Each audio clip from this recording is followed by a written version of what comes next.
আজ ঈদের আগে জুমারাত এই আল্লাহর নামটি 3 বার পড়ে আল্লাহর কাছে দোয়া করুন। ইনশাআল্লাহ দুনিয়ার সব সম্পদের দরজা খুলে যাবে। প্রিয় ভাই, যারা খুব অভাবে আছেন, দোয়া কোনোভাবে আপনার কবুল হচ্ছে না, এই সম্মানিত জিলহজ মাসের বৃহস্পতিবার রাতে, জুমা রাতে এই আল্লাহর মহা পবিত্র মহা শক্তিশালী নাম ইয়া হাইয়ু ইয়া কাইয়ুমু 3 বার পড়বেন। কিভাবে আমলটি করবেন আমি আপনাদেরকে বলবো। নবীজি সাল্লাল্লাহু আলাইহি ওয়াসাল্লাম বলেছেন, রাতের শেষ তৃতীয় অংশে আল্লাহ রাব্বুল আলামিন দুনিয়ার আসমানে অবতরণ করেন। এরপর বলেন, কে আছো আমার বান্দা, যা আমার কাছে প্রার্থনা করলে আমি তাকে দান করব।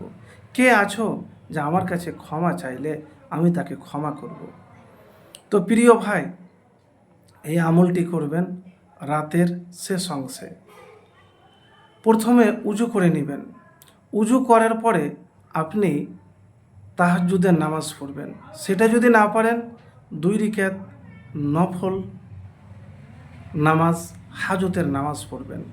পড়ার পরে কিছু জিকির করবেন, তারপরে ইস্তেগফার করবেন। যতবার পারবেন আস্তাগফিরুল্লাহ বা আপনার জানা মতে যেগুলি নবীজি সাল্লাল্লাহু আলাইহি সাল্লাম পাঠ করতেন। তারপরে আপনি হাত উঠাবেন। হাত উঠিয়ে আল্লাহর কাছে দোয়া করবেন।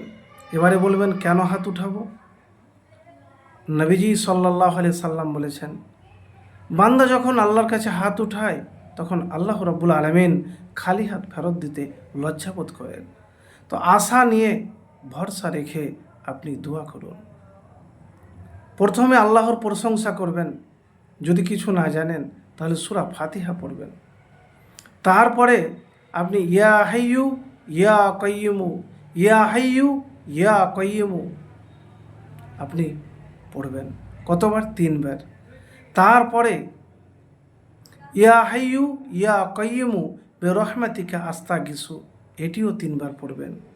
পড়ার পর আপনার যে প্রয়োজন, টাকার প্রয়োজন, রিজিকের প্রয়োজন বা কষ্টে আছেন, সে কষ্টের কথাগুলি দোয়াতে মুনাজাতে বলবেন।